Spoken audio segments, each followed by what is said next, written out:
to strive on the path to recovery, existing challenges around accessing markets, enabling policies, assessing finance, as well as a poor business environment, they have all combined to exacerbate the issues that the entrepreneurship ecosystem is facing. And indeed, due to the foreign exchange instability and other inflationary pressures, the situation is not a very interesting one for the entrepreneurship ecosystem.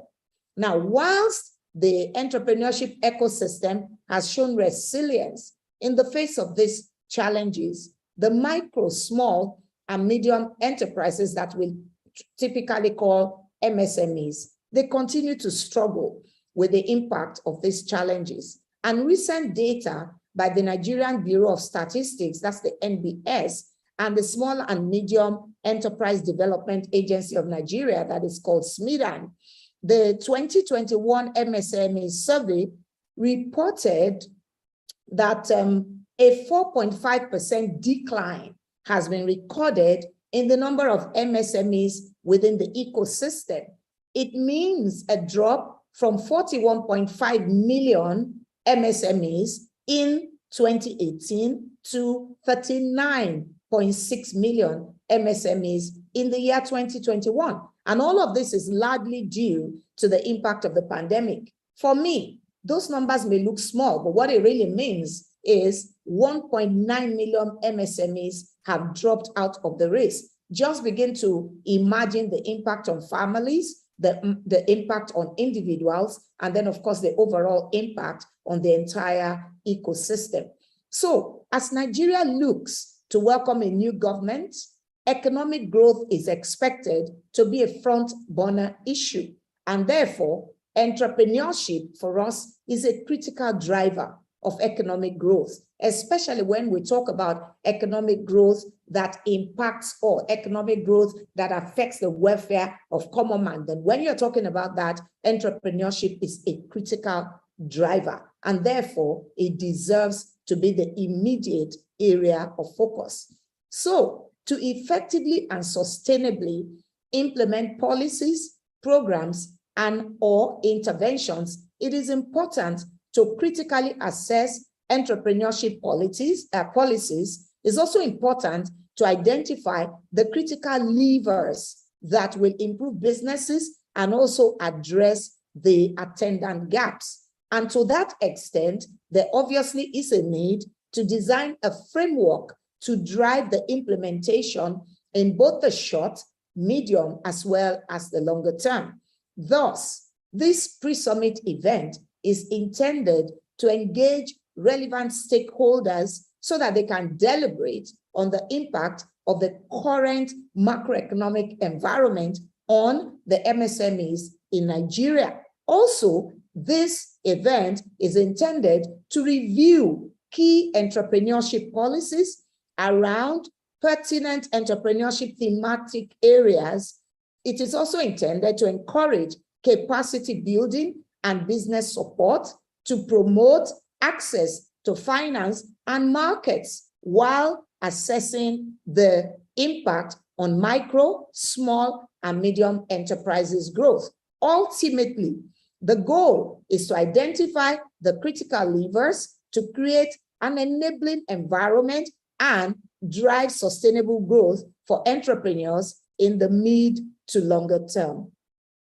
Once again, I'd like to extend our profound appreciation to every participant here for accepting our invitation to share your knowledge, to share your experience, and also to help us with your insights on the key drivers for economic prosperity at this event, more importantly, in the national interest. Finally, I urge you to register for the 28th Nigerian Economic Summit through the NESG website so that you can join other experts and stakeholders in articulating an agenda for Nigeria with clear priorities for shared prosperity that impacts the welfare of the common man in Nigeria in year 2023 and beyond. May God bless you May God bless the Federal Republic of Nigeria. Thank you very much as I hand over to our anchor person. Thank you. Thank you very much, ma'am. Thank you, Mrs. Wonu Aditayo, for your insightful opening remarks. Thank you. We will have Dr. Olusegun Omishaki give the presentation on the macroeconomic environment at this time. So we will call on Ms. Amaka Wokalu to do an introduction of him at this time.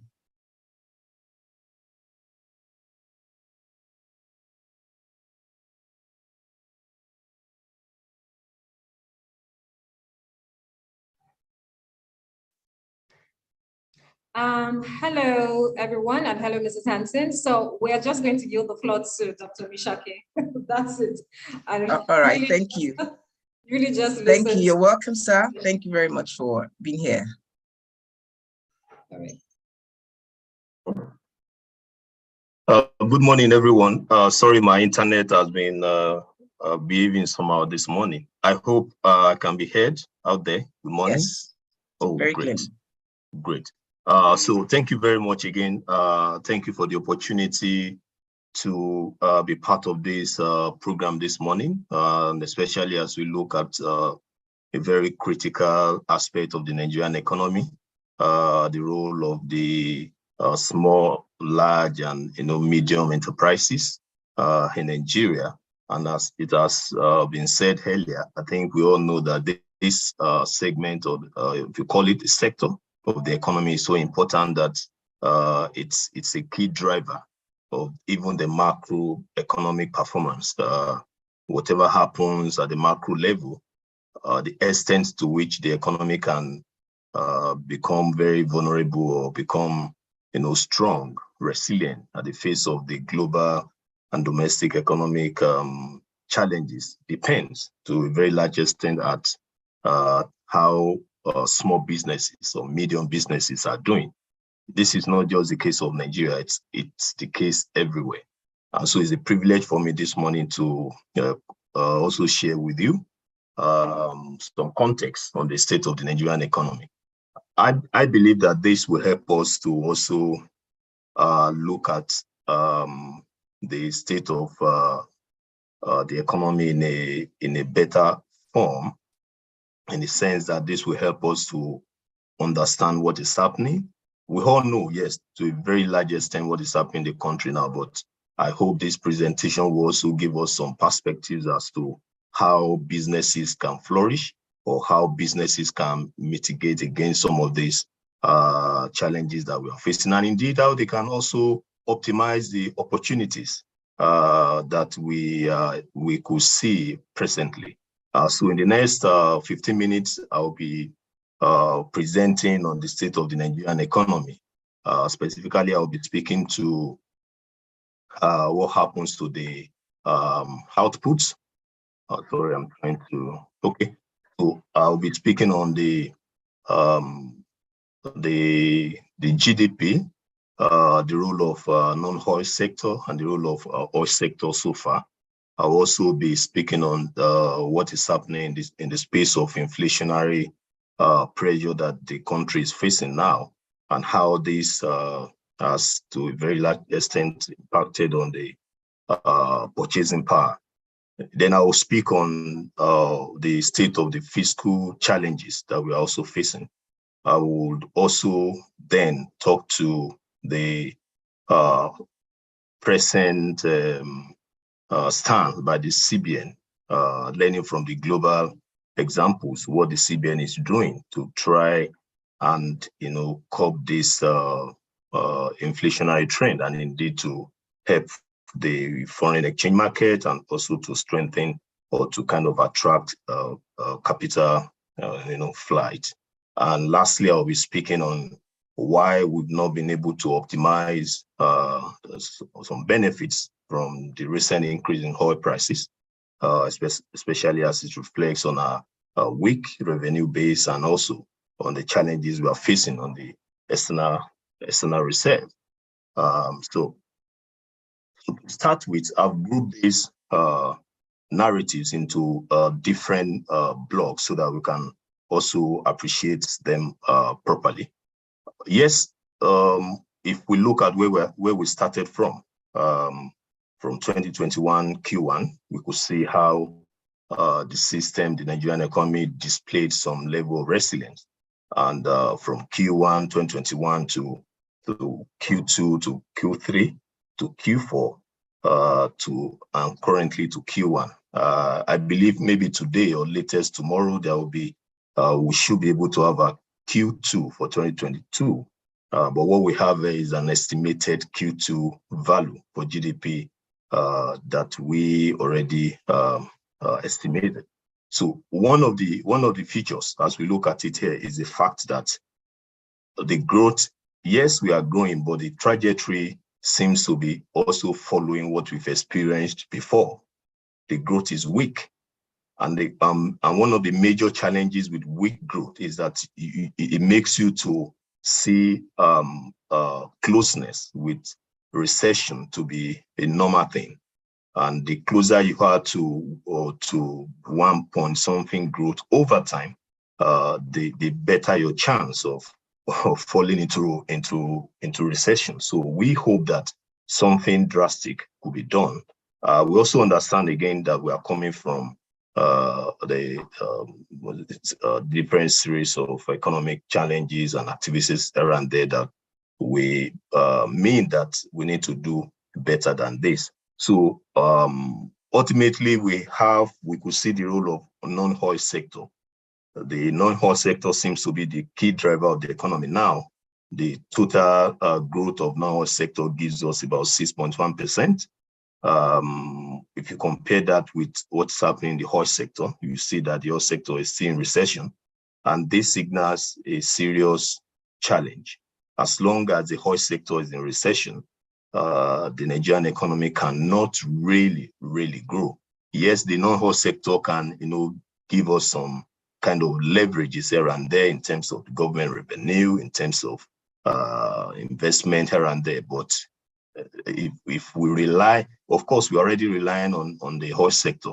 And so we really need to make sure that the sector is doing fine. That is the foundation of the Nigerian economy that we have now.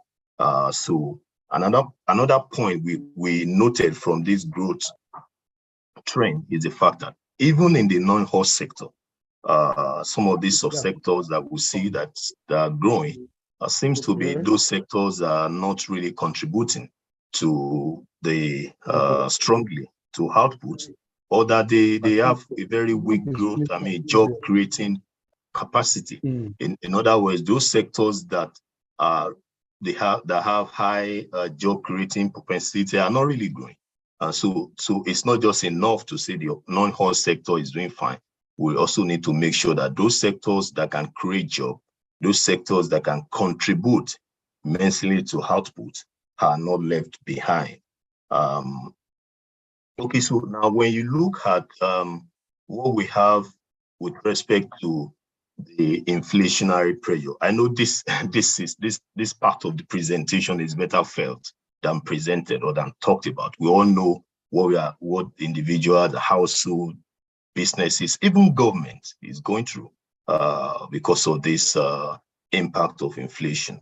When we look at what happened in the past, I think from year 2020 till I think around March 2021, we experienced similar situation. And then we, after that, started seeing how the inflation rate was being tackled in such a way that we began to see some, meaningful reduction over time. But between November 2021 and March 2022, we also noticed a kind of a stagnant state, which suddenly picked up from around April to now. And so the headline is already giving us something around 20%. And the implication is huge. It's not just about numbers. We are not talking about numbers. We are talking about commodities. We're talking about people that are buying those commodities. We're talking about, workers. We're talking about even government. much more, we are talking about businesses. The rising prices has already eroded about 10% of the purchasing power of the Nigerian entity. So it's indeed something that we believe that the government should look into, and so that whether it's structural or it's not, we just have to look into this. Yes, of course, there are some parts of this that is also caused by what is happening globally, but that may not be an excuse for us to be in this situation. When you have weak growth combined with high rise in inflation, and then you are talking also to unemployment, you are experiencing stagflation, and when that persists, you may not only experience recession, you may also experience social unrest. So this is one of the critical economic indicators that the government, I believe, is working on and should work on to have a situation that will not be as bad as I said. It's not just numbers. These has implications on the household, on businesses, and on government. And if you look at those sectors, I mean, those products that are critically being affected, especially if you look at the food inflation, these are products that are mainly being consumed. They are fundamental. They are like necessity. Where people, I don't know what we can say concerning alcohol, whether it's necessity or not. But again, the more serious note, you have the imported food, you have food generally, you have house and utility, you have transportation, you have recreation. So many of these are basic needs, and they are the key drivers of the current inflationary trend, that we are seeing. Apart from affecting our purchasing, it's also, kind of expanding the poverty group that we know we are not doing fine with already. Sorry, my network. Okay. The third one is on our revenue side. If you follow, and I know this is not new, if you follow the current discourse around policy, around fiscal policy and the rest, you understand that some narratives around debt, narratives around revenue and so are out there. And indeed, you also understand that every debt problem in any way is also a problem of revenue, and every revenue problem will also translate to debt problem. So, but we all agree that the current challenge of debt crisis here and there, the problem we're having with is because of our weak revenue base. That is obvious. If we have enough revenue base, which of course I've referenced the other time, that if we take care of our oil sector, even at this level, if we just take care of that oil sector, block the leakages, try as much as possible to reduce the theft, encourage the investors, bring in investment in the existing investment stock that we have, we can do better. And then from there, we can start talking about diversification of this sector into more, deep oil and gas subsectors, petrochemicals and the rest. But the situation we are now is we are really suffering. The country is suffering from lack of revenue. And if you look again at our debt servicing, we are doing about 20% more than what we are getting as revenue. And so this, if you look at the total debt crisis officially, yes, you can say, yes, we are doing around 4.8, 4.6 trillion naira. But if you consider ways and means and some other, borrowing by the government here and there, the figure will be so alarming. So this also has implication on the state of businesses, small, medium, and large businesses in Nigeria. Now, when you look at also what is the CBN doing? What do we see from the monetary side in monetary policy in terms of arresting some of these situations? Number one, you notice that recently the government increased, the CBN increased the MPR to 14% from 13%. This also is reflected in the cash reserve ratio that is increased to 7.5%. The idea is also to kind of reduce this inflationary trend, control the available or the current credit availability, so that at least we can mop up a little bit and encourage investment. And again, that will in turn strengthen our local currency. But again, the question still stands, like how long do we go ahead with this? How because some of the challenges also, as I said, they are structural, they are fundamental. So and I think that the SMS medium, small and large businesses also are experiencing this. If you don't have the access to credit, if you don't, you cannot borrow, the environment is not that inviting or conducive for any businesses. That will impact on your production capacity, that will impact on your profit margin, that will impact on the price of the commodities you are producing. That will also contribute to the inflationary trend. And so it's something that the government needs to really take care in order for us to have a better environment for businesses. If you also notice that if you look at the rate at which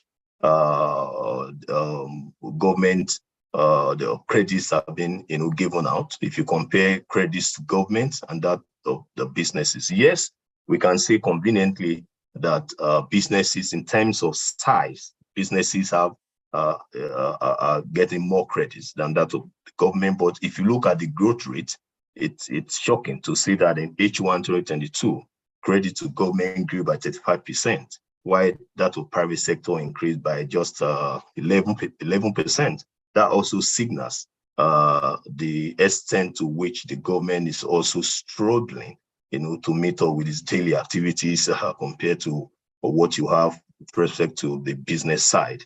And again, yield, the real yield now remains negative because you are talking about inflation rate around 20%.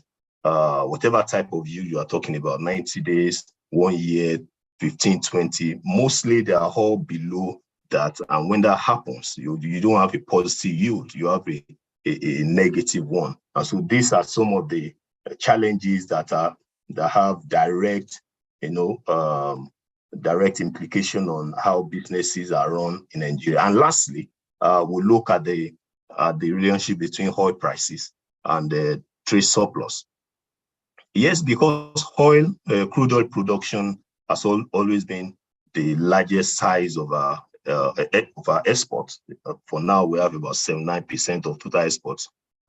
We currently experience a positive increase in our total trade by 11%. But when you look at this one at the other side of how are we really, attracting foreign capital, foreign investment? The answer is no. In fact, in Q1 2022, the foreign capital inflow declined by 28%, of which FDI represents about 9.9%, right? And FDI declined. Other investments also declined, except the portfolio investment. And we know that portfolio investment is not what a country needs when you are in a situation like this. So we are not, we are experiencing growth when it comes to what we export, but we are not really seeing the impact with respect to whether investments are coming to Nigeria. Again, we are not seeing the impact with respect to our external reserves. If you look at the relationship between external reserves and oil price, you want to expect a perfectly positive relationship. In some cases, where as the oil increases, we assume that you produce more and then you have more external reserve. But the relationship has been so non-linear and broken. If you look at the recent situation, you notice that the more the price of oil increases, the less we are getting from that increase, because that was even the period when we begin to produce less, when we begin to export less. And so we've identified so many factors that could be responsible for this. And so these are the basic environment in Nigeria that we think will impact on businesses generally.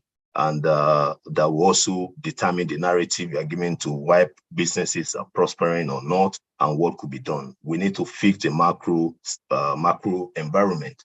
When we have the stability, then businesses can prosper. So these are the main themes that we can discuss within this the scope of macro environment in Nigeria. Thank you very much. Wow, thank you so much, Dr. Olusegun Omishake.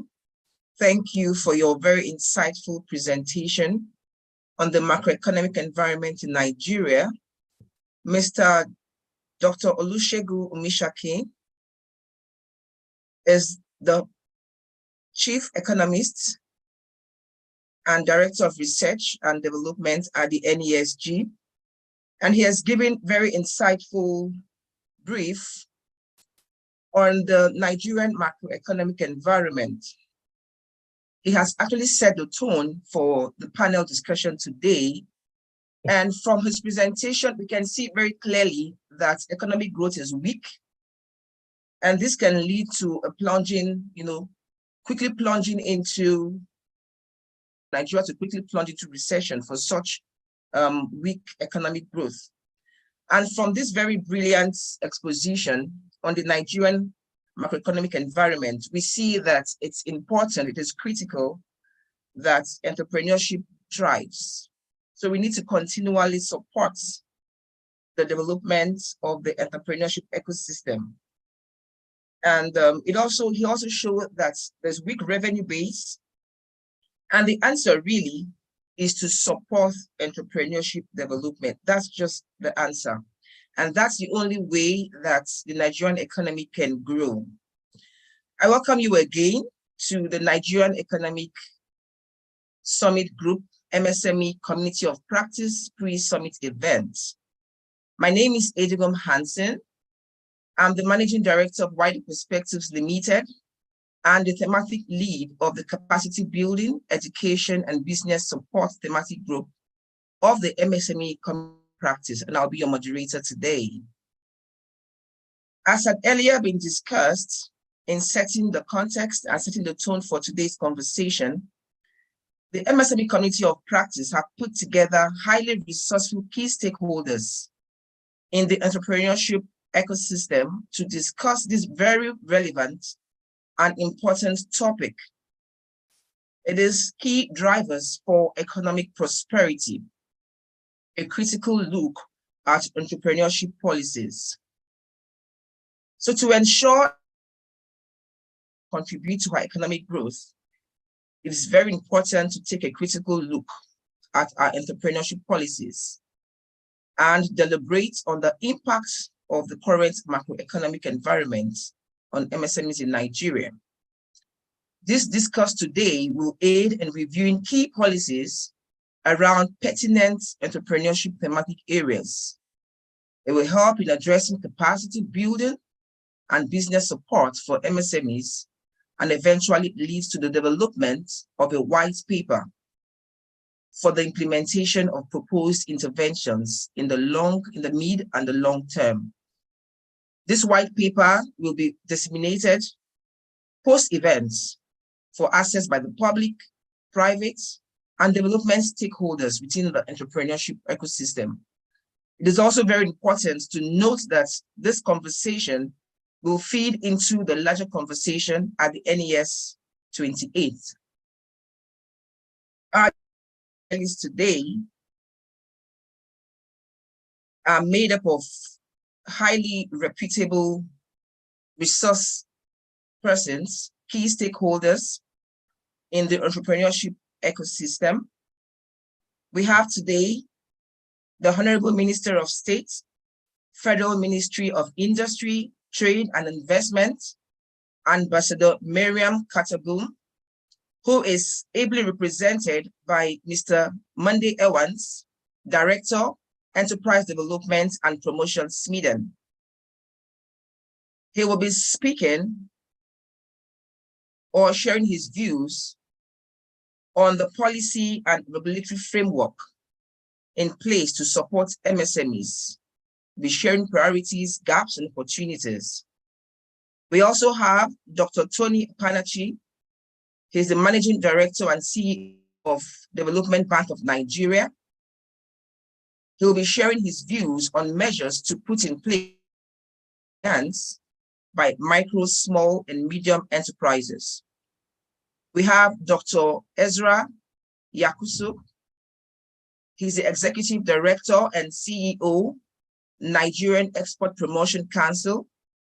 He'll be sharing his views on platforms and frameworks created to ease access to market by MSMEs, because we know this is fundamental. Access to markets, access to finance is key for MSMEs to thrive. We also have Engineer Abdul Rasad Yerima. He's the President, Nigerian Association of Small and Medium Enterprises.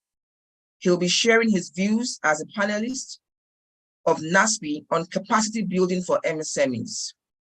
We can see that today we have highly resourceful persons to actually share their views, their thoughts on how to ensure that the entrepreneurship ecosystem thrives through the policies and implementation of those policies.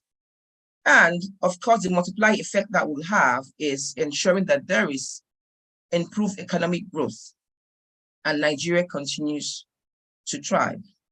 So we will begin, and I'm your moderator, as earlier communicated.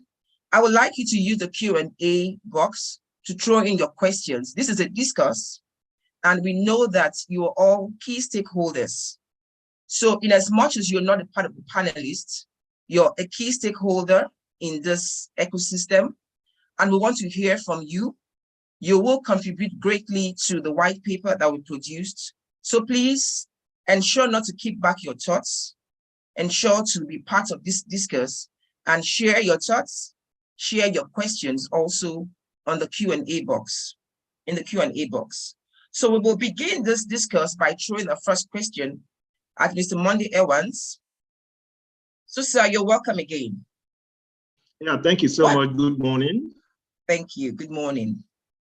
Yeah, so what are the main policies that are currently in place to guide the setup, growth, and sustainability of MSMEs in Nigeria? Yeah, and thank how you so much. Yes. Thank you so much, Madam.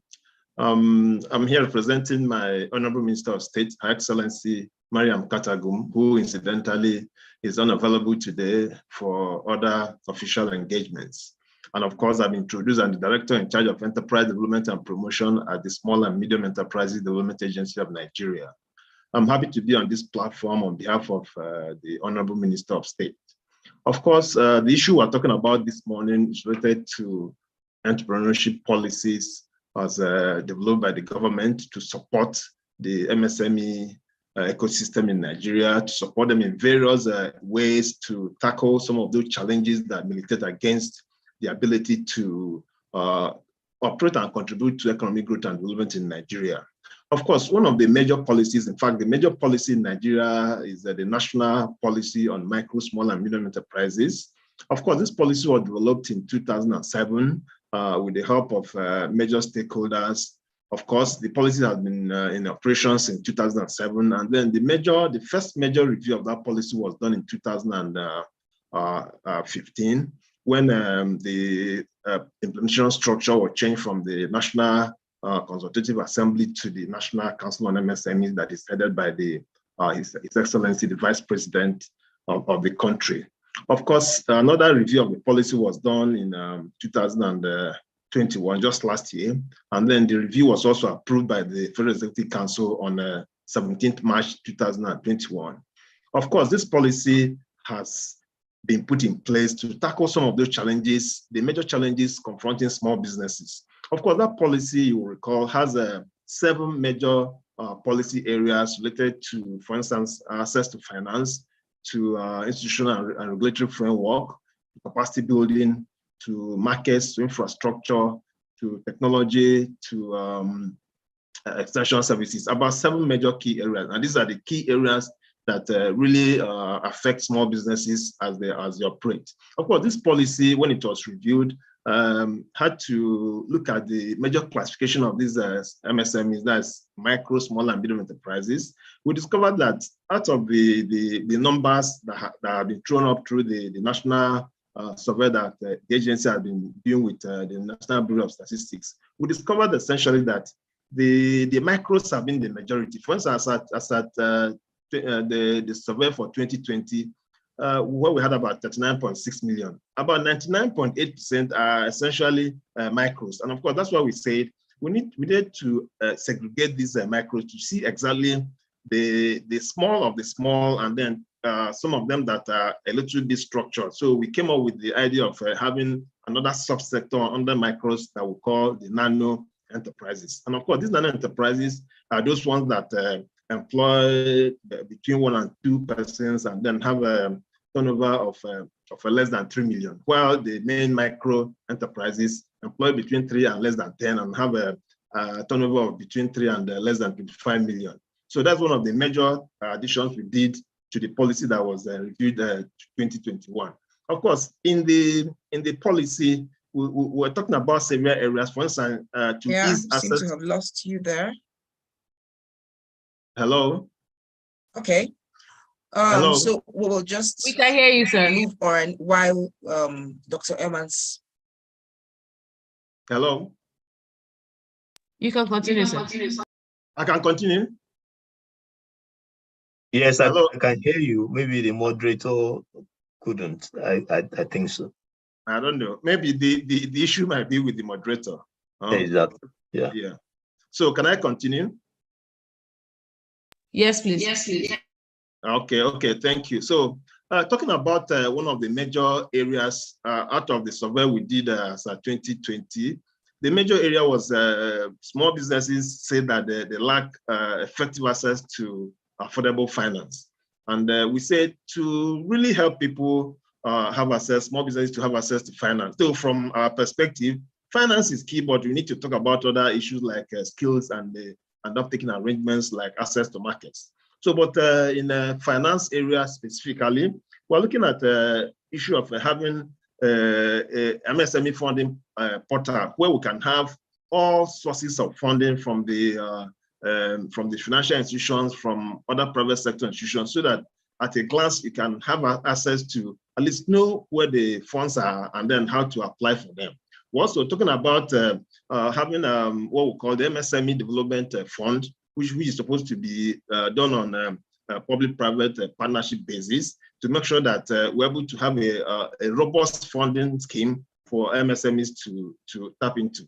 Also, we're also looking at, under the policy, looking at how we can rate financial institutions on the ability and the capacity to support small businesses. Once you're able to support small businesses, your rating increases, which means you're able to support small businesses effectively going forward.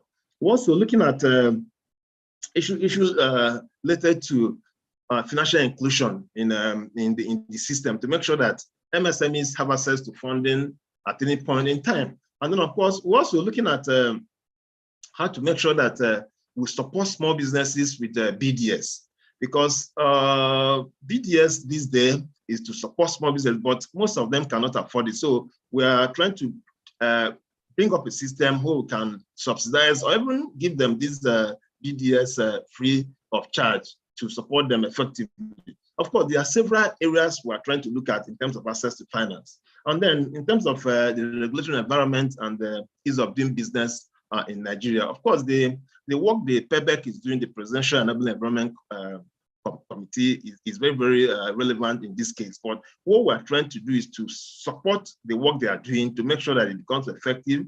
More small businesses operating on an enabling environment that is key, that will always support them. Of course, we know that there are ongoing concessions, ongoing things by CAC, SON, NAFDAC. We're trying to make sure that these things effectively get to MSM, because most of them do not even know what is happening with these things that these institutions are putting together to support them. So we make sure that we have a platform that can get straight to small businesses and they know what is available and what is available, be able to tap into. And of course, issue of having regular stakeholders meeting interaction with MSMEs to make sure that we're able to have a feedback mechanism that can support them so that we know exactly what are the issues, what are the challenges, and be able to support them and tackle these challenges on real-time basis. Of course, we're also looking at having what we call friendly MSMEs one-stop shops across the country on state basis and so on, so that at any point in time, once you walk into this one-stop shop, you're able to access the solution to your challenges going forward. Of course, we have other areas related to skill development. Like I said before, in terms of the MSME ecosystem, the major challenge from the MSME perspective is access to finance. But we know that finance cannot solve the problem. You need to have skills to manage the finance whenever you have access to them. Of course, we are looking at making sure that we provide subsidy for capacity building for small businesses, because especially most of them under the nano and micro enterprises do not have the capacity, especially the financial capacity to pay for these services. So we're establishing a system where we can subsidize this to them so that they'll be able to acquire the skills to be able to manage their businesses the way it's supposed to be managed. And of course, we'll have several donor agencies across Nigeria and across the world that can support capacity building, support this funding for small businesses. So we're going to harness all these donor agencies, as the case may be, to be able to know what they can provide, how they can provide it, so that small businesses can also have access to them. Of course, we know that entrepreneurship development institutions do a lot of work to support small businesses. So we're going to make sure that apart from the government EDIs, we're also going to support private sector driven EDIs, so that we'll have more players in the field, so that small businesses can have access to more EDIs going forward. Of course, in terms of hello. Yes. Thank you. Thank you very much. Thank you very much. So I can Mr. stop now. Monday Evans, yes, for that robust feedback on the policies that have been put in place to support entrepreneurship development. It's really robust. It's really robust. And we know that, connecting the national MSME policy with the national development plan, one key thing that you have talked about is, yes, integrating all the interventions in the ecosystem. That's really key, because it's important that we integrate all the efforts so we have more targeted implementation framework, and we can actually achieve better results. It's robust. The plans are really robust, making provision for diverse aspects of the ecosystem. And this is really commendable. So now let's tie it a bit to the National Development Plan. Okay. There's a vision to make Nigeria, so the vision as contained in the National Development Plan 2021-2025 is to make Nigeria a country that has unlocked its potential in all sectors of the economy for sustainable, holistic, and inclusive national development. Yeah. So now let's tie all the policy areas and interventions you had raised earlier to this National Development Plan, the vision, and especially in the area of entrepreneurship development. So how is the government really working to meet this vision, tying in all these policies? Because it's a huge plan and it's highly commendable, but how will this be achieved, especially with this huge vision as contained in the National Development Plan?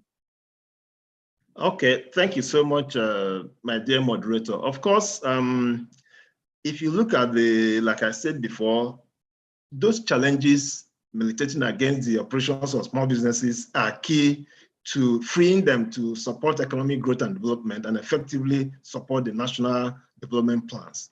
Of course, what we are doing at the agency and the ministry is to come up with robust programs, robust projects that will support small businesses to attend to these challenges and free them to grow and support the federal government plan and the national development plans. Of course, from the agency perspective, one of our major flagship programs is called the National Business Skill Development Initiative. Of course, we started it about 2 years ago. This is the third year we're implementing it nationally. This program is targeted at making sure that we support small businesses with entrepreneurship training, we support small businesses with vocational training, and support small businesses with startup packs. Of course, for last year, for instance, we did the whole 36 states and the FCT. Of course, we ended up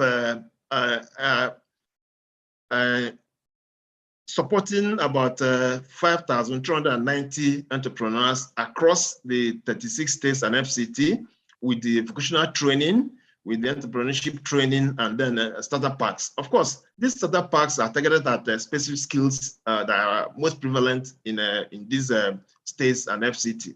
Some states have issue related to fashion and tailoring, some GSM repairs, some leather works, some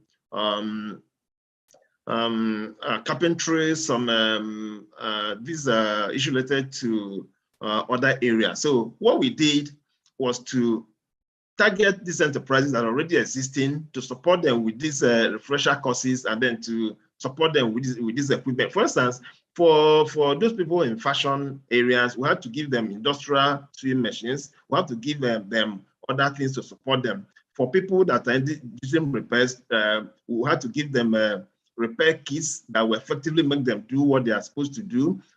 People in leather works, we give them also sewing machines, other accessories that will make them do what they are supposed to do. So this is one of the major flagship programs we're using to support small businesses going forward. And of course, for this year, we're also going to go to the whole country, 36 states and FCT. At the moment, we have done that in the Northwest, the whole states of the Northwest, and then the whole of the states in the Southeast with this program. And we're still going to go forward to make sure that we'll cover the whole country. Of course, the other program. Hello? Yeah, yes. Can I go ahead? Yeah, in 1 minute, so that we're just watching the time. Thank you. Just 1 more minute. Yes, please. Okay, maybe let me just rush through it. Then the next flagship program is called the One Local Government, One Product Program, which is also a program that is targeting at supporting organic clusters through the local government, the 774 local government. As of now, we have done about 560 local governments in the country, remain about 214. What we do essentially is to target organic clusters that are into agro and agro-allied products with capacity building, support with workspace, support with equipment, and support with working capital. Of course, the other one is what we call the conditional grant scheme for micro enterprises, which is also targeted at micro enterprises and especially nano enterprises with capacity building, access to grants of 50,000 naira each, to micro insurance, to banking services, to EDS, and so on and so forth. Of course, these are making sure that as we execute this program, we are targeting all those challenges that makes it impossible for small businesses to grow and add to job creation and work creation and effectively to economic growth and development in Nigeria. We have other programs we are also handling, but because of time, let me just stop here. Thank you so much. Thank you very much for that insightful discourse. It really shows that a lot is happening. I'm very familiar with the One Local Government, One Product scheme because many years back, over 10 years back, we had actually worked with the Msme on that for Northern Nigeria. And it's interesting to know that, this is still being followed up and implementation is being done, and you have just few outstanding local government areas. So from this, we can see that it's important, like you had rightly said, that to have regular stakeholder interaction with MSMEs is key, so that awareness is created, all the stakeholders get to know what's happening and the key into it. And you had alluded to that already. Thank you very much for that broad discourse on the programs and how it connects with the National Development Plan.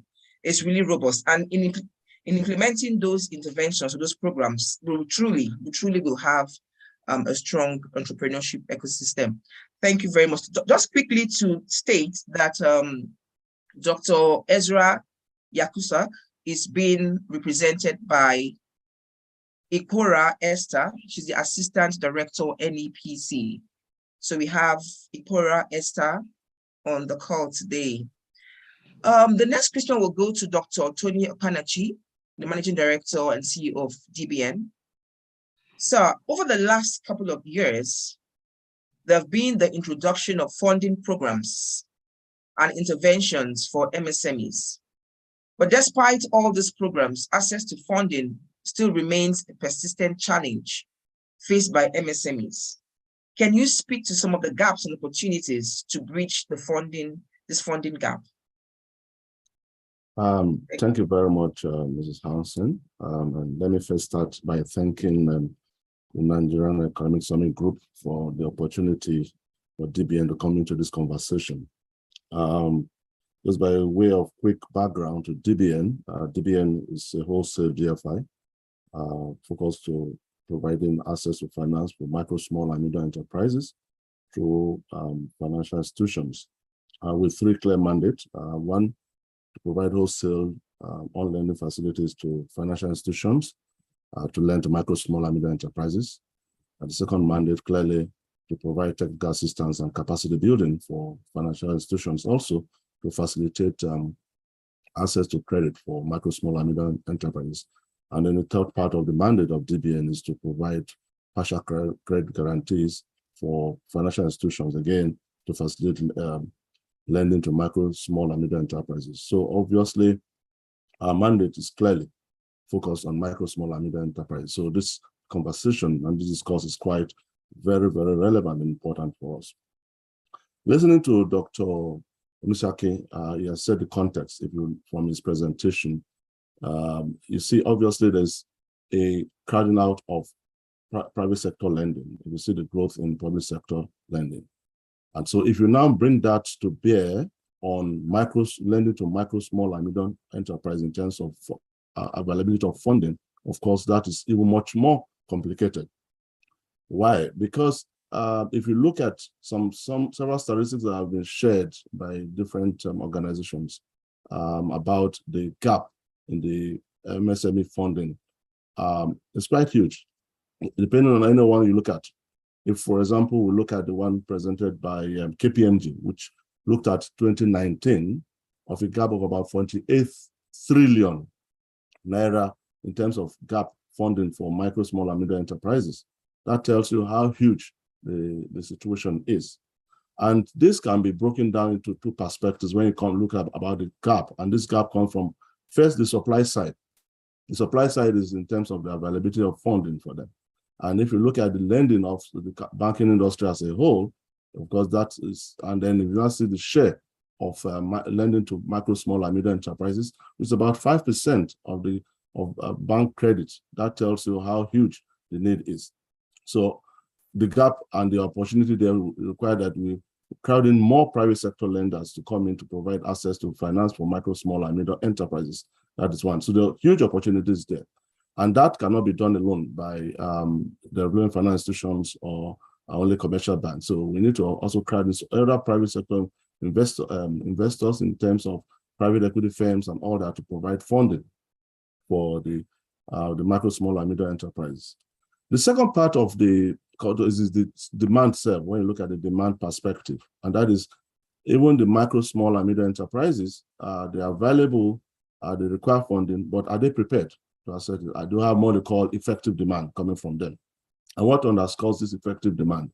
It comes from, well, first you have issues about whether the project, whether they are even bankable with the commercial banks, and we have issues about whether they have right financials that banks can look at, whether they have collaterals where banks require collateral, or whether the businesses are packaged in a way that will attract financing from any of the financial institutions. So from the supply side, we also have that issue there. And what are the opportunities on the supply side? Of course, is to build capacity for a lot of the micro, small, and enterprises to be able to prepare themselves. I'm glad to share the working with wider perspective. We've done a bit of training for this micro, especially in micro businesses. I think as a last count, DBN had done about 1,300 of them. Again, preparing them to be able to access credit from the financial institutions. So from the supply side, we also need to get the micro, small, and medium enterprises ready to be able to make themselves bankable to attract funding from financial institutions. Now, just to share some of the perspective of what DBN has done in this area. Again, like I said, our role is to catalyze some of this lending, this access to finance. So in the last 5 years that DBN was set up, this was about 572 billion through financial institutions. And we have about 60 financial institutions, partnering financial institutions that we disburse wholesale funding to on-lend to micro, small, and medium enterprises.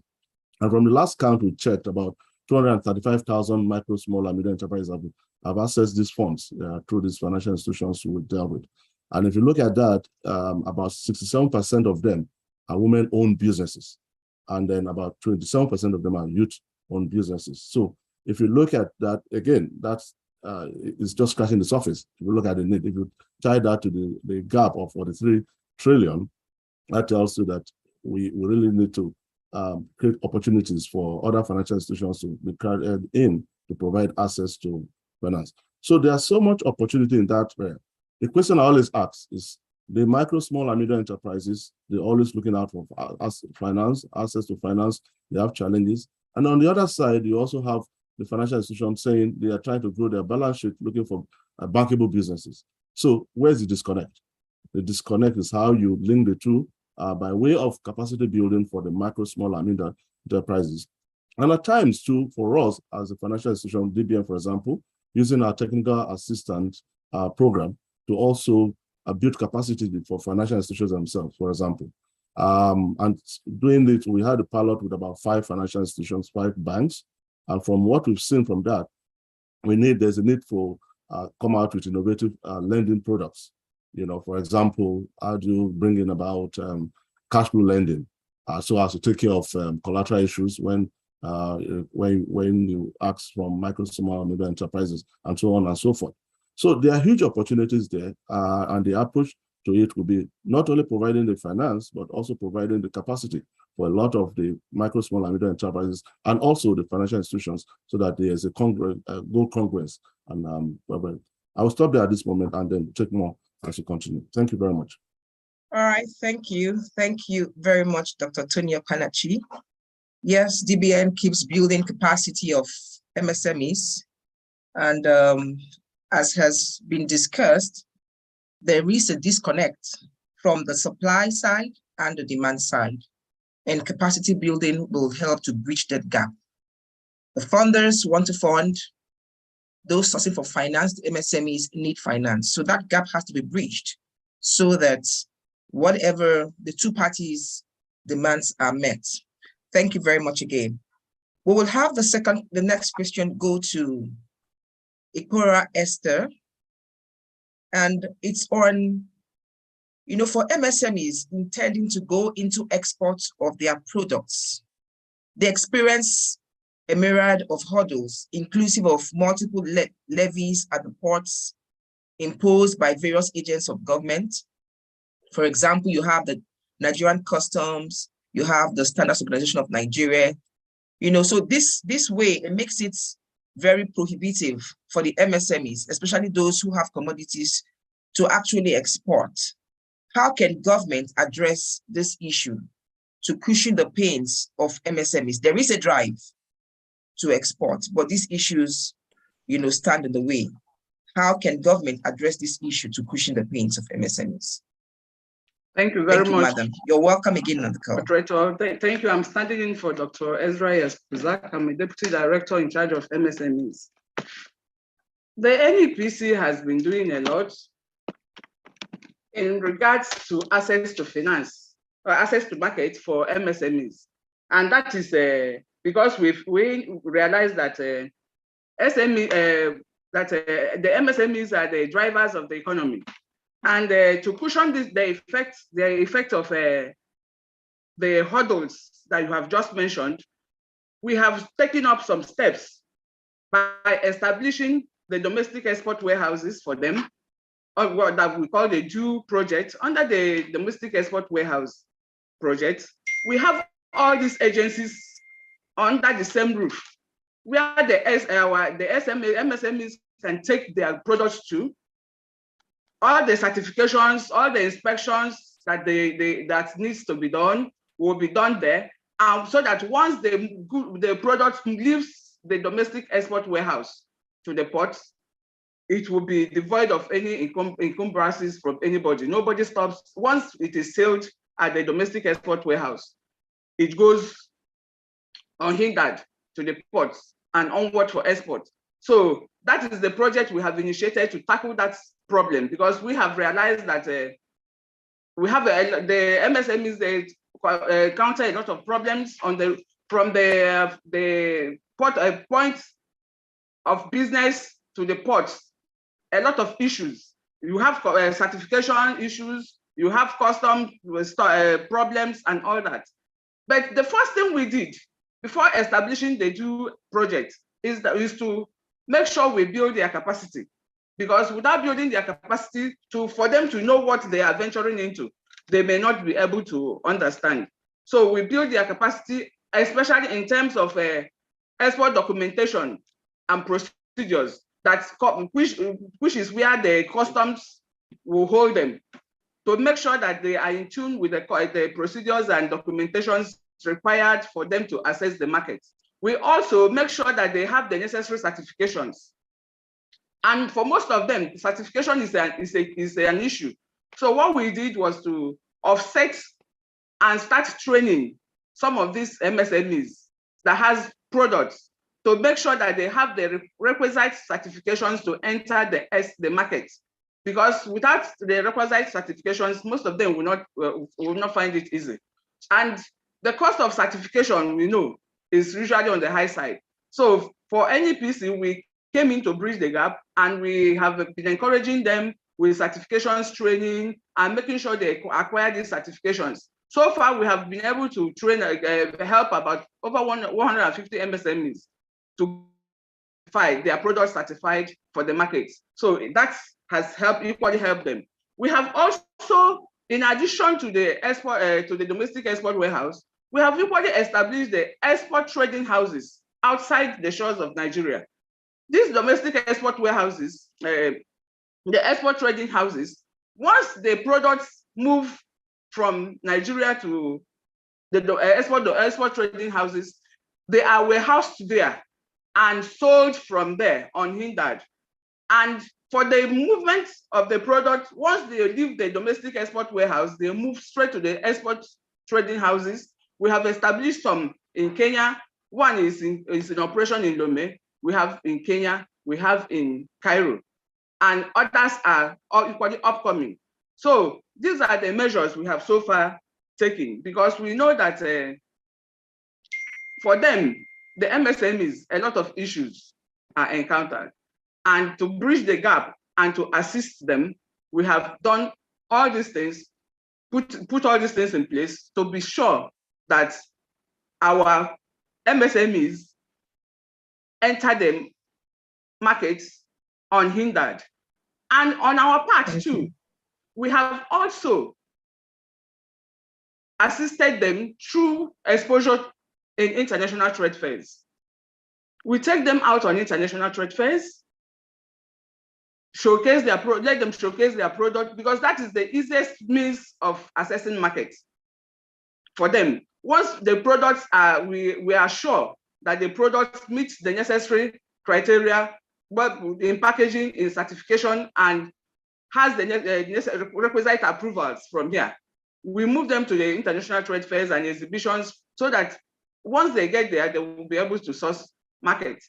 And to assist them, we have some incentives that we give them, not allowing them to just go to the market, to the export market. We give them 50% rebates on return when they come back.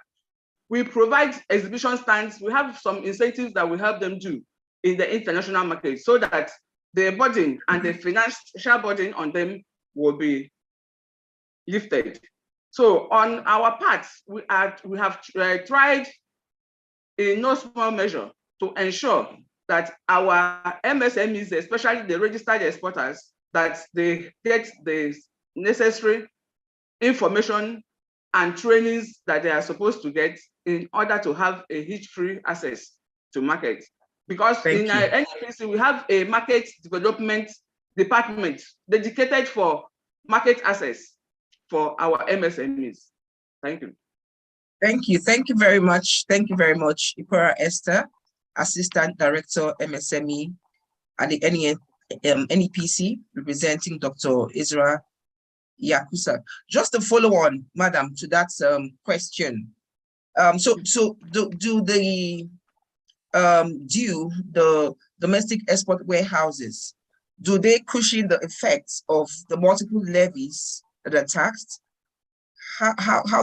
how do they impact on the challenge of multiple levies? And then also, how functional are they? What roles do the MSMEs play once they have met the requirements to have their products at the domestic export warehouse? What other role do they need to play? Okay, thank you. Let me start from the last question. The only role they need to play, as for instance, exporters of commodities, you move your products to the domestic export market. Once the domestic export warehouse, once it gets to the warehouse, the customs will inspect. If you need a quarantine certification, certificate, you will get it there. All the relevant agencies, SON, are assembled because we made it a one-stop shop for our MSMEs instead of allowing them to move from here to. So to cushion the effect, we brought them there. And we make sure that any product that enters the domestic export warehouse is destined for the export market. It's no longer for the local market. So all the relevant certifying agencies are under the same roof, and they will assist them. Once the product leaves that domestic export warehouse, no custom checkpoint on the road. Nobody stops them. No more levy is paid. Once it has the seal of due on that, once that container has the seal of that due, there won't be any checkpoint. Nobody stops them until it enters the port. So that is what that due serves. That domestic export warehouse serves for the MSMEs to make sure that most of if you allow them on their own, by the time they move from their factories or their company to the port, they encounter a lot of checks, a lot of levies are paid, a lot of bottlenecks. So in order to cushion that effect, we move them on to the domestic export warehouse, keep them there, give them all the necessary, make sure they get all the agencies that are involved or that has a role to play in export transaction are there to certify them and seal. Once it is sealed, no other person stops them until it gets to the port. Okay, thank you. So yeah, we don't have much time. We can really have this conversation on and on because it's a key area of concern. Yeah. Because access to market is a fundamental need of MSMEs. So if we talk about the quality standards required for export of products from developing countries, including Nigeria, into Europe, it has remained unaddressed for some time. So would you say that the export trading houses actually help in this regard? Because we know that quality is key and you must meet the required quality to export.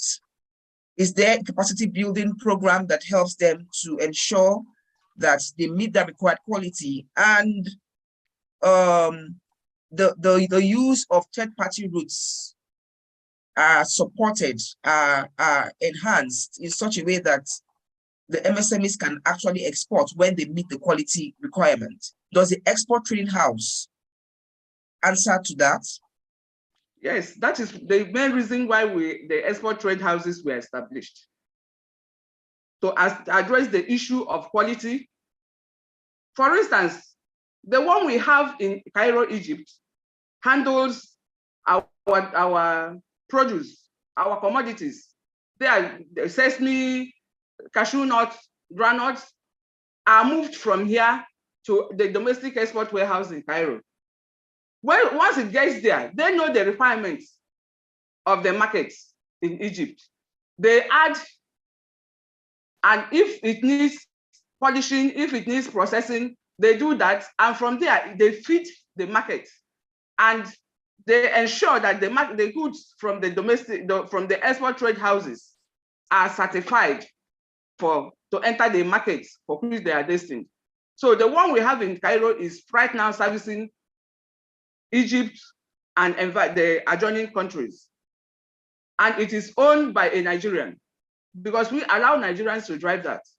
So an exporter here that is already vast in those markets, in those areas is the one handling that. And that is what the export, domestic export trade houses are meant to address. Okay, The issue of thank you. Yeah. Okay, thank you. I can imagine that there'll be need to have more of these export trading houses in more countries so that it facilitates the trade. And then, of course, private sector players coming into that space to support access to the global economy. So thank you very much, madam. Thank you. The next question will go to Engineer Abdul Rashid Yarima. You're welcome, sir, again, the President Msme. So as earlier stated, access to finance is still a major challenge for many MSMEs in Nigeria. Can you speak to some of the funding models that you think will effectively bridge the access to finance gaps for MSMEs based on your experience working with businesses at Msme? Yeah, thank you very much, Madam Moderator. I am standing in for the President of the Nigerian Association of Small and Medium Enterprises, Dr. Abdul Rashid Yarima. And my name is Ict. I am the Executive Secretary of the association, but I am representing my president. Yeah, your question is on funding model. There are various funding models that you can use for MSMEs. If you can recall, some years ago, before Dr. or Professor Soludo became the governor of the CBN, there was a CBN governor, Joseph Sanusi. Under his governorship of the CBN, they introduced a type of funding model through which MSMEs were given some funding. The CBN brought in about 60%, while the owner of the business will bring in about 40%.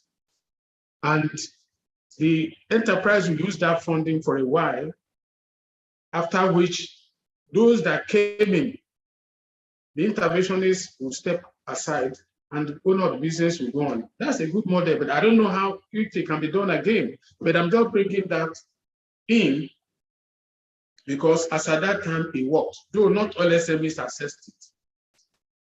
Two is that there have been a lot of interventions from the federal government side, either from the Bank of Industry, from commercial banks, and also some development institutions.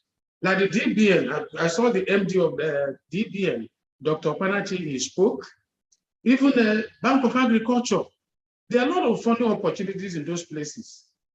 But what is most critical to MSMEs with regards to funding is a funding model that does not attach so much importance to high interest rates, because that is what you use to kill MSMEs in the area of access to funding. But as far as you keep the interest rate for the funding opportunity to a very low level, it will be very, very supportive. I mean, to help the SMEs to borrow money or take funding or advantage to do their businesses. So what is happening, like BOI is really trying very well, bringing up a lot of funding schemes to assist MSMEs. But in the area of commercial banks, we appeal and push the commercial banks to open up more windows to assist SMEs to access funding. Now, there have been a lot of opportunities coming up. For example, look at the African Continental Free Trade Agreement. Automatically, the other name for it is international trade, even though it's limited to Africa. How many SMEs on their own can do that without that funding assistance? This is what we should be looking at, without funding assistance. So it's a very serious thing. And look at the way the economy is today. Without different funding models, a lot of SMEs will not be able to do anything. But funding model that does not stress so much on high interest rates is very, very key. Look at what the Federal Ministry of Industry, Trade and Investment and Office of the Vice President tried to do with SMEs. I think all of us are very aware, it was done even up to last year. They opened up a very good window of opportunity for funding for SMEs. And some SMEs assess that opportunity they brought up. Then look at NISR. It's also a funding window for SMEs. It's a microfinance institution owned by the federal government, NISR Microfinance Bank. They also offer funding opportunities to SMEs. And a lot of them are taking opportunity of that. But most importantly, now that the issue of African Continental Free Trade Agreement have emerged, through which we expect a lot of MSMEs to participate, funding is very, very key. Look at the caliber of SMEs we have in Nigeria. How many of them will be able to do it on their own? So funding is very, very key. I think if it's an area of funding, there are many things we can talk about. Quality, access to market, which the person from Nigerian Export Promotion Council or Nigerian Export, from the export this did. Yeah. So that's very good, but funding is very, very important. Thank you. Thank you very much. Yes, indeed, funding is critical. Funding is a main driver and it's an area of need, in addition to capacity building and access to markets. Yes, you laid a lot of emphasis on soft loans, if a funding model to adopt. Taking it down to funding, we'll take the question back to Dr. Tony Panachi. Looking at the programs put in place by the DBN targeted at MSMEs, can you share a case study, an example of a case study showing the direct impact within the entrepreneurship ecosystem? Can you share a case study on the impact of the programs put in place by the DBN and targeted at MSMEs?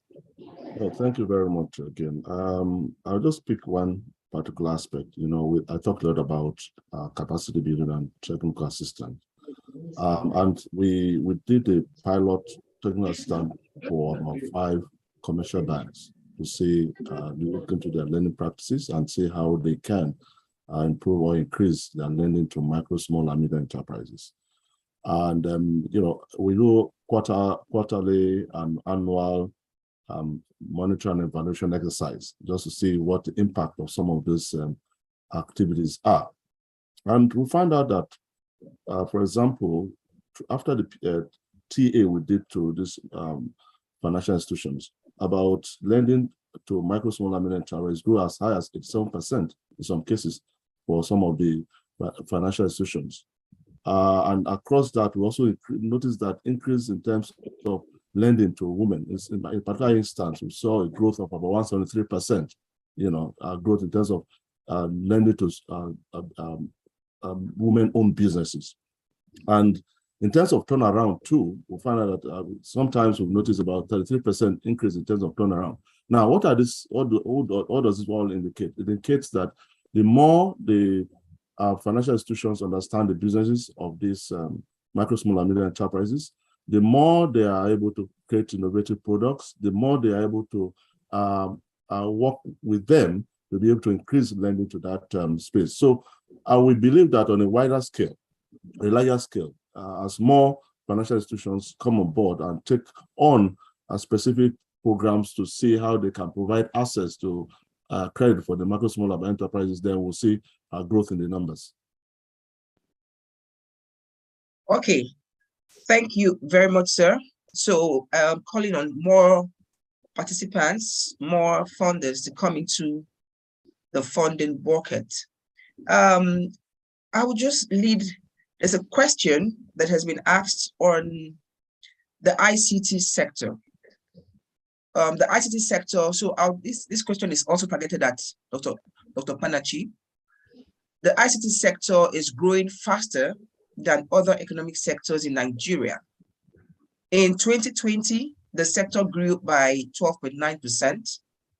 And that's the only sector that has doubled, that's had a double-digit growth in that year. Also, the telecommunications subsector has recorded a growth rate of 15.9% in the same year. And that's the highest growth in the last 10 years. Now, for the digital economy to continue to thrive in Nigeria and compete globally, there is need for access to finance to this economy. There's a need for some targeted financing model to this economy. What deliberate funding policies are in place, or funding models or funding arrangements are in place to support entrepreneurs in the digital economy? And how are these being implemented? Is there room for improvement also? Okay, obviously the starting point is understanding the business of that sector, which is very important. It's nascent, it's growing. And like I said, most financial institutions, of course, they see the growth potential in that sector. And of course, are also attracted to it. What I see happening now is for financial institutions to better understand that sector, understand the business model, and see how the targeted financing can come into that area. If you see in what we see happening now, a lot of this sector, a lot of funding coming in that sector is coming from outside the country, where most of the financial institutions seem to understand better the financing. But as we see the growth, we begin to see participation of local banks, local financial institutions also in that area.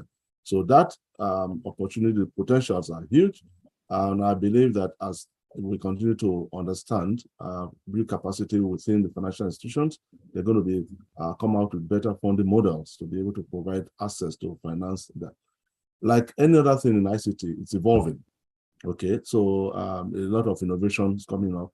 So, so the same way financial institutions have to position themselves, their lending practices, their enterprise risk management, to be able to understand better and lend profitably to that sector.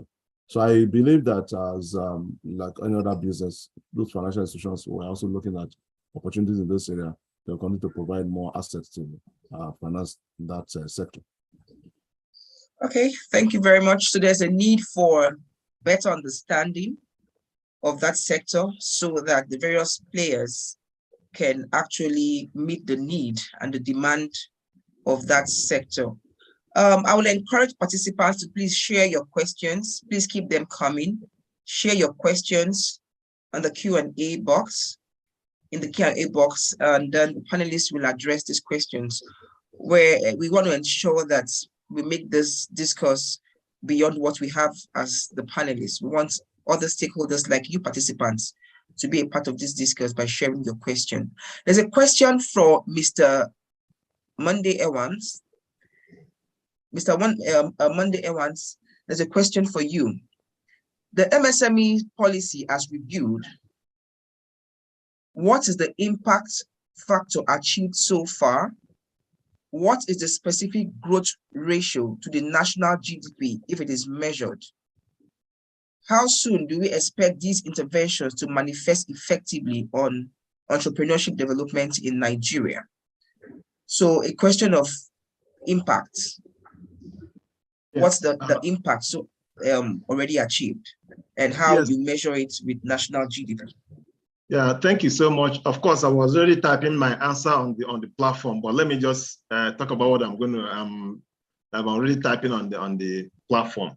Now, the policy, like I said before, is talking about supporting the small businesses through all the major challenges confronting them as they do their business. Talked about finance, markets, skills, institutional, regulatory framework, and so on and so forth. Of course, on annual basis, we have what we call the state level impact assessment report that will go through all the states to find out exactly what they are doing to implement the policy, so that we can have also measure impact of that. And then it's an annual publication, so we'll have publication on that matter. Every year we have a report on the impact of our policies. And then most importantly too, the national survey on MSMEs that we do with the National Bureau of Statistics every 3 years is also a platform for measuring the impact. Of course, you might recall that at the end of the last count, as at 31st December 2020, support of that date, we did with National Bureau of Statistics, where we had the 39.6 million. Also, as part of the report, we discovered that MSMEs contribute about 46.31% to GDP, and then 6.21% to exports, and also in terms of employment, about 62.5 million, which present about 80.2% of the labor force as at that day. So every 3 years, we do the national survey to gauge the impact of our activities and the policy. And on an annual basis, we do the state level impact assessment report that also gives an idea of how impactful the policy is, what are the challenges, what can be done to improve the policy, and how we can support small businesses to make sure that they're able to contribute to economic growth and development. So these are the things we do on an annual basis and every 3 years. And of course, as of now too, we also have, we're taking together all the MDAs in the system that have one thing or the other to do with the MSME ecosystem. We have appointed focal persons to represent these MDAs on the monitoring and the implementation of monitoring framework, so that from all stakeholders, and then we know exactly what is happening, the impact of what they are doing on the MSME ecosystem, to be able to know what to do going forward. So we measure these things every 3 years through the national survey, and also measure it on the annual state impact assessment report. Thank you. Hello? Yeah, thank you. Yes, thank you very much. Thank you very much, Mr. Monday Evans. Following your response, yes, there's a lot being done in measuring impact, but I think there's a little disconnect with what is being felt. So like you had earlier talked about, that there was a need to have more stakeholder engagement with the MSMEs. Is there any way, is SMIDA looking at leveraging technology to reach out more to MSMEs? Because yes, we have a population of over 200 million people, and then the statistics have shown that there's a decline in MSMEs in country. So to ensure that there is this continuous support, is SMIDA leveraging technology, or how is she leveraging technology to reach out to more MSMEs, to have more stakeholder engagement, so that there is that robust interaction, there is that feedback mechanism, and the impact is felt deeply? Yeah, thank you so much. And of course, even before the COVID-19 pandemic, we're also using, apart from the physical interaction, we're also using our social media platforms and other technology platforms to be able to reach MSMEs across Nigeria. And of course, and then the issue of technology became so apparent during the COVID-19 and the post-COVID-19 era. So which means you need to reach more people through technology platforms. And it's very, very important, because these days it might not be possible to reach people across Nigeria using other manual platforms. So these days, even the issue of reaching MSMEs, number one, we have started doing Zoom meetings. We have started doing conferences based on technology, because right now, in terms of costs, I mean, revenue is not more coming. So you need to reach people faster, not using physical means, because physical means are more expensive. So these days we use more of Zoom platforms to interact with people, using our social media handles, using our websites, and so on and so forth. So any program we are doing right now, whether we want to do it physically or not, we also put a virtual platform to the physical platform, so that a lot more people can also reach us aside from meeting us physically, because we know that it's important to reach people.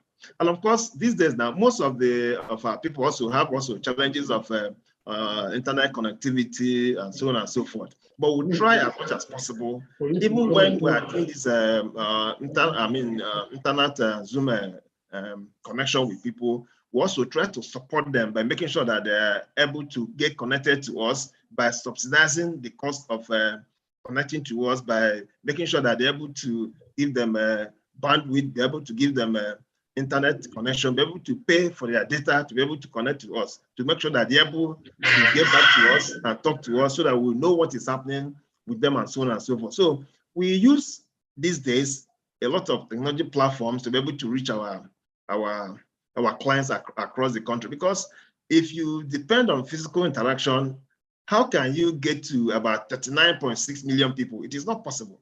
So technology has enabled us to reach more people with our services, reach more people to get feedback, to enable us have more robust response to them, know how they are feeling, know the impact and what they want us to do for them, so that we can rejig our policies, rejig our program to be able to attend to their needs accordingly.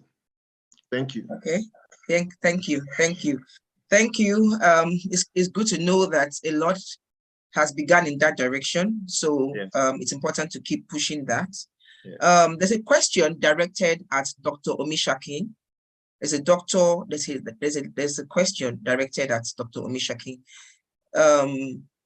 So they would like to know the contribution of MSMEs to our non-oil exports and how we can unlock the binding constraints. What's the contribution like? What's the data showing? Is there room for improvements, which we think there is? And how can we unlock the binding constraints? Thank you, Dr. Misha. Hello, can you hear me? Yes, please. Okay, good one.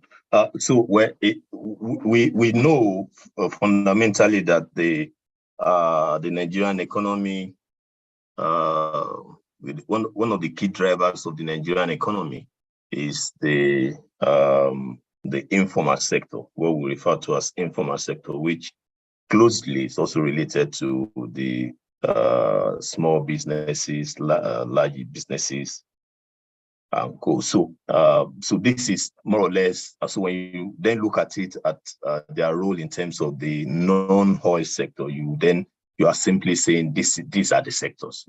These are the sectors. So currently, as I shared earlier, these sectors are the ones driving the Nigerian growth narratives, right? So it's not from the oil sector.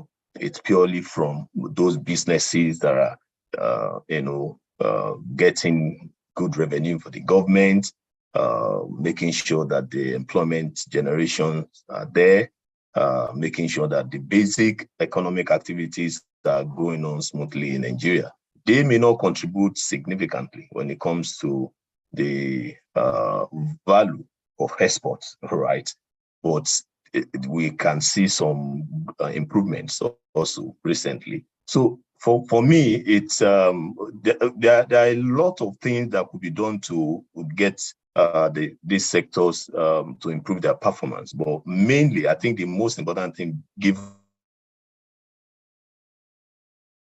some of the points that we've been listening to so far, the most important thing that the government can do is also, as I said, to make sure that we have a stable macroeconomic environment. When the environment is not stable, it doesn't matter what type of funding we are pushing out there. It doesn't matter what type of training and capacity development that we are giving people. Yes, this might help in the short term, but on the long run, when you want to talk to long-term sustainability, profitability, growth, you have to still come back to the macro environment. So basically, what the government can do may not be so direct, but it will have greater impact, and that has to do with making sure that our macro environment is attractive enough, making sure that we control the increase in price, inflationary trend,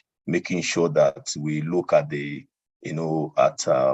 so many issues on the macro level. So that's what I can just say on the macro level. I know the small businesses experts may want to provide some more specific things that government can do, but handling that macro perspective will have a long way in stabilizing businesses in Nigeria. Thank you. Thank you. Thank you very much. For want of time, we will just proceed. Thank you for that contribution. There's a question by one of the co-thematic lead of the Access to Finance thematic group, Mr. Fatai Oleyemi, and he has asked, I will direct this question to DBN and also to Msme, but first to DBN. Dr. Panachi, please. Over 95% of businesses in Nigeria operate within nano or micro level. Meanwhile, DBN and most of other funds providers are largely financing SMEs. Effectively, how do we achieve an inclusive and workable MSME funding in Nigeria? Thank you very much. I think very interesting that if you look at the statistics too, find out that micro businesses, like I said, 95% of them. From DBN perspective, because we also focus a lot on the micro businesses, about 34 of our PFIs, that financial institutions we work with, are microfinance banks. And you know, microfinance banks are focused on more micro businesses. So we have about 34 of them. And out of the lending we've done so far, almost 50 billion has gone to about 188,000 micro businesses. So there's a deliberate effort on the DBN side to encourage that, and that providing wholesale funding to MFBs so that they can on-lend to micro businesses. That is one. But on a larger scale, to bring more, to crowd in more lending to that area, I think it's the issue of how do you make their businesses bankable and attractive for that those financial institutions is very, very important, because when we do some question, we do some survey and ask, why are you not increasing your lending? The problem is that a lot of these businesses come in, micro one-man-owned businesses and all that, and they think they need access to finance, they need funding, but they are not able to project or package their business in a way to attract such funding. That's one of the challenges we face. The second part is, the cost of servicing the micro businesses. If you look at, and the only way to do that is to use technology, essentially, to reach out to them. And if you notice, that's why you see some of these fintech companies who are into micro lending are also increasing their numbers of lending. So talking to a lot of the MFBs and also commercial banks who also want to operate in that field, I think technology, leveraging on technology to do a lot of micro lending will be very, very important. The third thing we need to look to make it more inclusive is, how do you also ensure that these financial institutions, especially the commercial banks, are able also to provide some form of wholesale lending to the MFBs who are already positioned or to deal with micro businesses. So, for example, how much access to funds can the microfinance banks have from the commercial banks who have bigger balance sheets, enable them provide lending to this micro, since they already have the platform to lend onto that. And also, we'll continue to increase the lending through fintech companies. Right, the fintech companies, their access to wholesale funding too is also limited. So the conversation will be, how do you create more avenues for them to access wholesale funding so that they can reach out to micro businesses to expand that business. So all this put together, I think, direction to go if you want to create more access to micro business across the country. Thank you. The discourse on access to funding is a fundamental one. It's one that is a biting challenge. And there are more questions in that regard. So one person has also asked that in the midst of all these interventions, MSMEs, micro businesses still don't have access, still don't access finance. So it's a huge challenge. So, but one key thing you have talked about is the need for funders to reduce the cost of servicing loans or reaching out to MSMEs, because yes, they have to cover their costs and all. So that's using technology is a key driver to ensure that you reach out to the funders, reach out to micro and nano businesses. So funding, we really can't emphasize or overemphasize that challenge. So there are more questions in that regard, but I think that has been answered. Use of technology, and then reaching out to having more wholesale funds. I want the Msme rep to maybe throw his thoughts about this, because we know that you work very closely and you have member businesses, nano businesses, small businesses, that's micro businesses also. What model, how do we break this funding, access to funding challenge? Because despite the interventions, there's still a huge challenge of access to finance.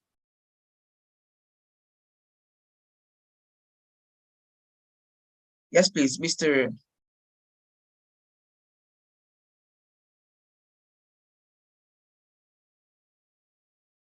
Our rep from Are you with please. me? Are you hearing me? No, we can't. We can hear you now. Yes, please. Okay. Thank you very much. Thank you for that question. Firstly, let me just point out something. The DBN, since its evolution, have been very, very supportive. Even though they don't support MSMEs directly, they do it through commercial banks. And last year, we did, this year, let me be more specific. We did a program which DBN played a catalyst role. They brought in a lot, about 6 or 7 commercial banks, and they were the center of it. And those commercial banks that really try to assist our MSMEs. And they use technology very, very well. They use technology effectively. I'm just trying to use examples to explain the question you asked. The other one is when COVID involved, it was a very serious issue that affected even businesses were not working. But one of the things we did that really helped our MSMEs was the use of technology. For example, earlier on, I mentioned Nigerian Microfinance Bank. So is this from me? I can't hear the rep from Msme anymore. Is this from me? I can hear you very well. Yeah, we can hear him. Mrs. Hansen. Okay, you're hearing me. Mrs. Hansen is from you, I think. Okay. Sorry. Yeah, thank you very much. I've talked about DBN, the great role they've been playing, and they are still playing up to now. But I'm giving you an instance of what happened when COVID came. A lot of businesses had issues, including MSMEs, not to talk of even accessing funds. But Nigel introduced something. They approached us, and I'm sure they did that with others, but CBN played facilitation role in that regard. They approached us and said, look, send us your SMEs or MSMEs that need funding. And the way they did it, technology played a very important role. And we used the same to reach out to our MSMEs. So, okay, you are an SME. You want to partake in this. Give us your details. And in those details, we want to know, are you registered with the CSC? Do you have a bank account? Do you have your BVN? These are the things we used. And we created a huge table. From our organization alone, I think we supplied almost more than 500,000 names to NISAL and the Central Bank of Nigeria. And I can tell you, not all those names access the fund, but more than 3/4 of them access that funding during the COVID crisis. They accessed it. So that model is something we can look at because technology is the in thing now. And you cannot use the old methods to reach out to people. But with technology, you can come up with a template and say, look, okay, give us this information. At a glance, you can see what you're looking for and know whether those enterprises can really work accordingly or not. So access to funding is very, very important. It's very, very key. And if we overlook it, that means we are not moving forward because SMEs constitute the engine of economic growth, and we need to do something in that regard. Thank you very much. Thank you very much, sir. Thank you. Yes. So from all you have discussed, technology, we must leverage on technology. And then, of course, like you also alluded to, not all the MSMEs access the funds. So there is a strong need to increase players in the supply side. There's a strong need for that, and then also more funding interventions so that more nano, micro, and small and medium enterprises can have access to funding. And then capacity building is a fundamental aspect that has come up over and over and over again. So this can't be overemphasized. There's a strong need to build capacity in that area. There's a question for Mrs. Esther Ikura from the NEPC. The question is, how ready is Nigeria to take advantage of the African Free Trade Agreement? Are there any timelines guiding our anticipation? There are two questions, so I'll just take the two at once for you, ma'am. How ready is Nigeria to take advantage of AFTA? And are there timelines guiding our anticipation? And then, considering the high rate of insurgency in the Northeast, what measures have been put in place to increase the rate of exports in that region? We'll be we're wrapping up gradually, so we'll just have Mrs. Esther Ikuri respond to that question in 1-2 minutes, please, ma'am. Thank you. Okay, thank you very much. For the African Growth and Opportunity Act, can you hear me? Yeah, Madam? so it's, hello, ma'am. Yeah, it's the Africa Free Trade Agreement.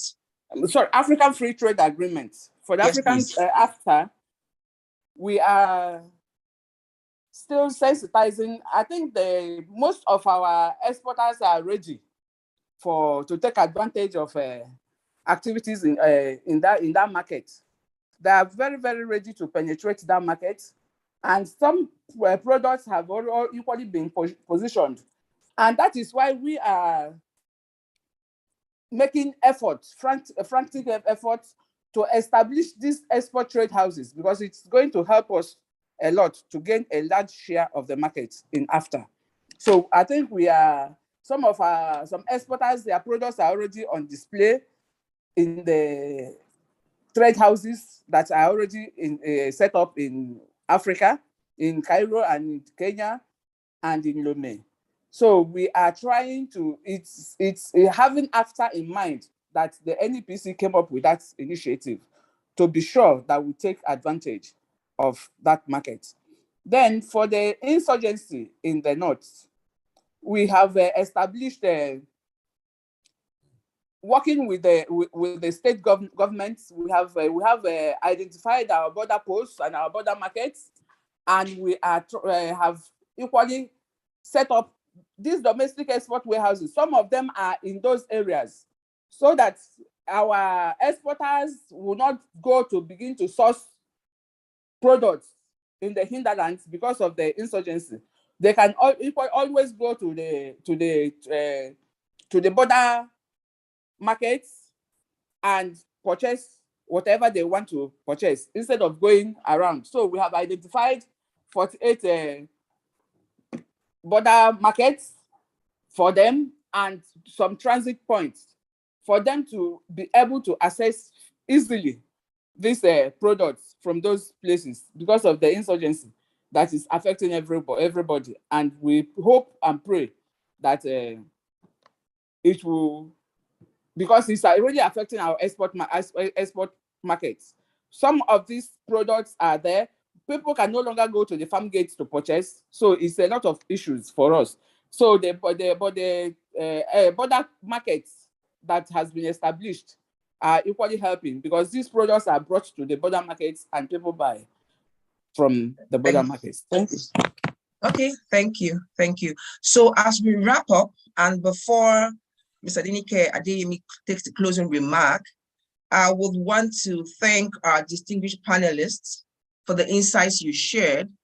Indeed, critical levers to create an enabling environment and drive sustainable growth for entrepreneurs in the mid and long term have been identified, and this discourse will continue. I will encourage all participants, please, that you keep this discourse on. You can share your thoughts. If we have not responded to any of your questions, the MSME Committee of Practice will also look into that and factor those questions in, because this discourse will be a part of the broader discourse at the NES 28. And as we know, and has been emphasized today, Entrepreneurship is a strong driver of economic growth, and the need to continually support the ecosystem cannot be overemphasized. So entrepreneurs cannot make it alone. Entrepreneurs are important for the ecosystem to thrive and for the economy to thrive, but entrepreneurs cannot make it alone. They need support from both internal and external sources through the entire phases of the entrepreneurship journey, from conceptualization through the renowned phase. If not, their dreams will not materialize, and we know the kind of negative impact this will have on the Nigerian economy. I would therefore encourage everyone, you're all key stakeholders, to keep this conversation going until we begin to on the macro economy, right from the micro and then to the macro economy. I want to say many thanks to our panelists, again, the NESG and the MSME Committee of Practice and her thematic leads, Dr. Dennis Nwogu, the Access to Markets and Infrastructure Thematic Group Lead, and Mr. Akintude Maberu, Access to Finance Thematic Group Lead, Mr. Fatai Olayemi, the Co-Thematic Lead for Access to Finance, Mr. Femi Akimbola, Thematic Lead Policy and Regulation Thematic Group, and Mr. Olushola Kayode, Co-Thematic Lead of Capacity Building, Education, and Business Support. The entire team at the NESG, Amaka, and all, you've really been very supportive. Thank you very much, our participants. I will call on Adenike Adeyemi at this time to give her closing remarks. Thank you again, our well-distinguished panelists. Thank you for your thoughts and views. Thank you very much, Mrs. Hansen Edogom. Thank you so much for effectively moderating the conversations of today. As I round up, I would like to say a big thank you to all our speakers for today, our special guest speakers, definitely starting with Dr. Olusegun Omishakin, Chief Economist of the Nigerian Economic Summit Group, who very well laid the context that without a stable macroeconomic environment, we cannot have a thriving space for MSMEs to fulfill their potential in being the growth engine of the Nigerian economy and creating the jobs, even more jobs that it has the potential to create. So thank you very much, Dr. Omishakin. Thank you to Ambassador Mariam Katagum, who was ably represented by Mr. Monday Ewans, the Director of Enterprise Development for SMIDAN. Thank you, Dr. Tony Opanachi, the Managing Director and CEO for the Development Bank of Nigeria. Dr. Ezra Akusak, the Executive Director and CEO of the Nigerian Export Promotion Council, who was represented by Mrs. Esther Ipora, who is the Assistant Director in charge of MSMEs for the NEPC. And thank you to Abdul Rashid Yarima, the President of the Nigerian Association and Media Enterprises Nasmi, who was represented by Mr. Uke Ubiji, Executive Secretary Nasmi and friend of SMEs, or of MSMEs across Nigeria. Mrs. Hansen Edugom. Also, thank you to Dr. Wonu Adetayo, Director of the Nigerian Economic Summit Group, and Amaka Nwokolo, the co-facilitator for the MSME Community of Practice. For me, in rounding up conversations today, there were quite a lot of areas that were touched on across the key perspectives that were given. Number one for me was around data and insights. You know, even just having an identity, small and medium enterprises, particularly nano and micro businesses. Yesterday, there was a pre-session on financial inclusion, and they talked about data, not just identification of individuals, but identification of businesses and how that can even better provide support and provide data insights into the MSME space as a whole. The second area we talked about was on and cut across market for even building strong nano, micro, small and medium enterprises was around knowledge and capacity building, and even around making sure that enterprise development was entrenched in our educational curriculum, but even ensuring that across the board, there are structures and systems in place to continue to ensure training and retraining of those who take that foray to run and build the business in Nigeria. We've talked a lot on the role of and the importance and even the examples of one-stop shops who act as key connection and convening points to bring in regulators, access to finance providers, those agencies in charge of standardization that can help MSMEs access finance, access markets. The NEPC gave examples of that. We also talked a lot around the evolution of policies today, including the most recent 2021 MSME policy that then also disaggregated nano from micro businesses to give a better perspective and hopefully provide a stronger foundation to better support informal businesses and single businesses that play in the nano and micro space. And that is something that Msme is very intentional about. We talked about the importance of technology, and I think technology was spoken in different contexts, whether in terms of accelerating access to finance, in terms of training, in terms of information and communication. There were a lot of comments online about people just learning about some policies and programs, particularly those that are happening at the federal level, and I'm sure even significantly more happening at the subnational level, impact and benefit entrepreneurs. And so technology can do that. But again, in the space of communication, how do we ensure the businesses and the entrepreneurs to which these policies and programs are targeted, whereabout it are able to use it? So beyond just social media, even working through associations, trade groups, industry groups, community groups, even religious associations that have a large bucket of MSMEs there, working through radio, so traditional forms of media and communication. How are we extending this information and insights to the MSMEs, but also using those platforms to also get feedback on what is working, why it is working, what is not working, what is not working. Programs that have proven to be efficient and effective and scaling that. We talked a lot also around exploring innovative forms of financing. The great thing about the diversity of our entrepreneurship ecosystem is that beyond just even the segments, there are different gender types, age types, sector types. So there has to be very intentional approaches to financing and solving the access to finance problems for MSMEs as a whole. And one of the things that I always hear, and particularly around MSME access to finance, is that we're not really, we need to talk better and learn much more from access to finance programs and models that have worked and scaling that, or those that have not worked and really readapting them so that the impact is not just in terms of the reach and the volume of the funds, but the ability of those funds to translate to productive businesses that create jobs and add value to our GDP and overall socioeconomic growth. And so this really are the key points that came out, and we really thank the keynote speakers and our very, very, very engaged virtual audience for being active participants. So thank you very much. Like Ms. Hansen said, the MSME Committee of Practice, we have 4 thematic areas, and we invite all of you, for those who are not yet part of the Committee of Practice, but who are business development service providers, who are regulators, particularly at the state level, who are trainers, who are access to finance providers, access to market providers.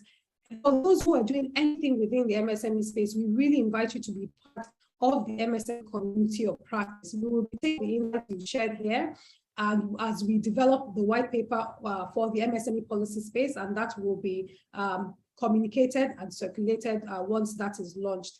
In rounding up, I would like to remind us that this is a pre-summit event ahead of the planned 28th Nigerian Economic Summit, which is taking place from the 20th to the 25th of October at the Transcorp Hilton Hotel in Abuja. And the theme is 2023 and beyond, priorities for shared prosperity. All the conversations we've had here really are initial conversations that will be further drilled down at the summit, where we'll be exploring investing in and reframing the agenda for transformational leadership. So please register on the links in the chat section or at nesgroup.org/28. On behalf of the NESG, on behalf of the practice, Thank you once again to everyone. Thank you to our speakers. Thank you to our participants. And I wish all of us a very productive day. Thank you. Thank you. Thank you. Thank you very much. Thank you. Thank you so much. Thank you. If we don't mind, panelists, can you just put on all your videos, panelists? Okay. So we can take a screenshot of, yes, please.